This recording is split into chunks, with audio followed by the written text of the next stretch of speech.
Welcome to The Explainer. Today, we're going to peel back the curtain on a huge YouTube myth, and we're going to use one creator's really fascinating journey to 100,000 subscribers as our guide.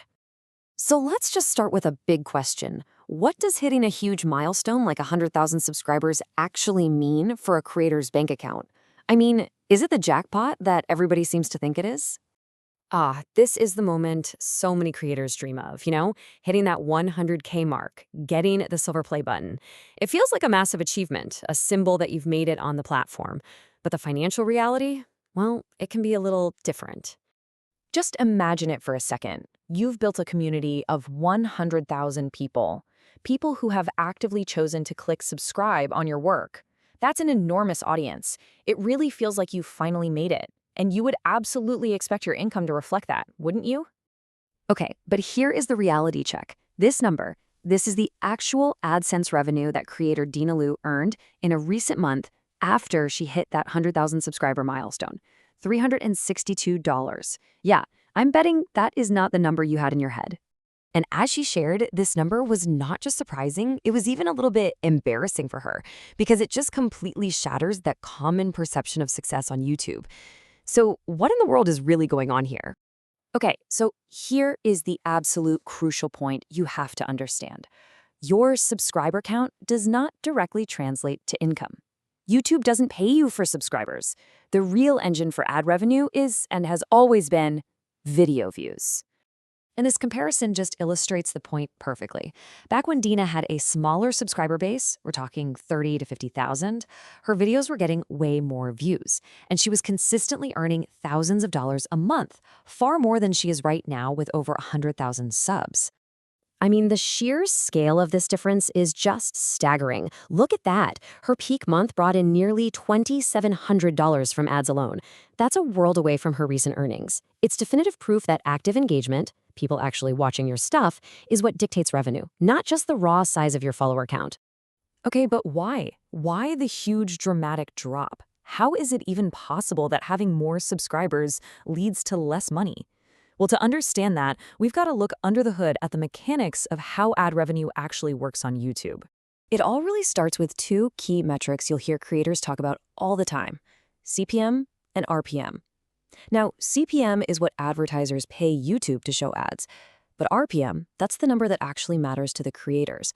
It's their take-home pay per 1,000 views after YouTube takes its 45% cut. So, in Dina's case, her revenue dropped for a few really clear reasons. First, she took a 4-month break, which basically signals to the algorithm that her channel is less active. Also, her most popular videos, the ones that drove those big views, are now getting pretty old. And she shifted her content away from those high CPM topics, like how to make money, which naturally lowered her RPM. And this all brings us to a really critical insight for anyone who's interested in the creator economy. Just relying on unpredictable ad revenue, that is a very, very fragile strategy. The truly successful full-time creators, they build diversified businesses. Most creators structure their income around these three main pillars. First up, you've got revenue from the platform itself, so that's your AdSense. Second, there are brand partnerships, like sponsorships. And third, and this is often the most stable, is monetizing your own audience directly with your own products, courses, or services. And for so many full-time creators, AdSense, that's the number that everyone focuses on from the outside, is actually the smallest slice of the pie. Sponsorships and selling your own stuff directly to your audience, that's where the real sustainable income is usually built. Dina's experience reflects this perfectly. You can see sponsorships were a major source of income for her before she took that break. And then she has these other streams like affiliate marketing and freelance work.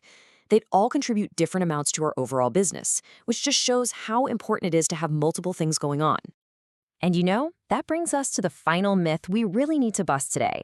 This idea that a YouTube channel is some kind of passive income machine that just makes money for you while you sleep. Let's talk about that. 10+ hours. That is the minimum amount of time it takes Dana to produce one single standard YouTube video. That's from the initial idea all the way to hitting publish, at least 10 hours. Yeah, this is anything but passive. It is an intensive multi-step production process. It takes hours of active work in writing, filming, and designing, and the editing alone, that can take anywhere from 5 to 20 hours for just one single video. And she really highlights the truth here. A channel requires constant upkeep. It is not a set it and forget it kind of thing. If you stop feeding the algorithm new content, your views are going to drop, and of course, your income drops right along with them. So, the real takeaway here is this. Success on YouTube is so much less about that shiny subscriber number and way more about building a resilient, multifaceted business around an audience that is actually engaged. Which, it leaves us with one final question to think about. If subscribers don't equal income, then what is the true measure of a creator's success?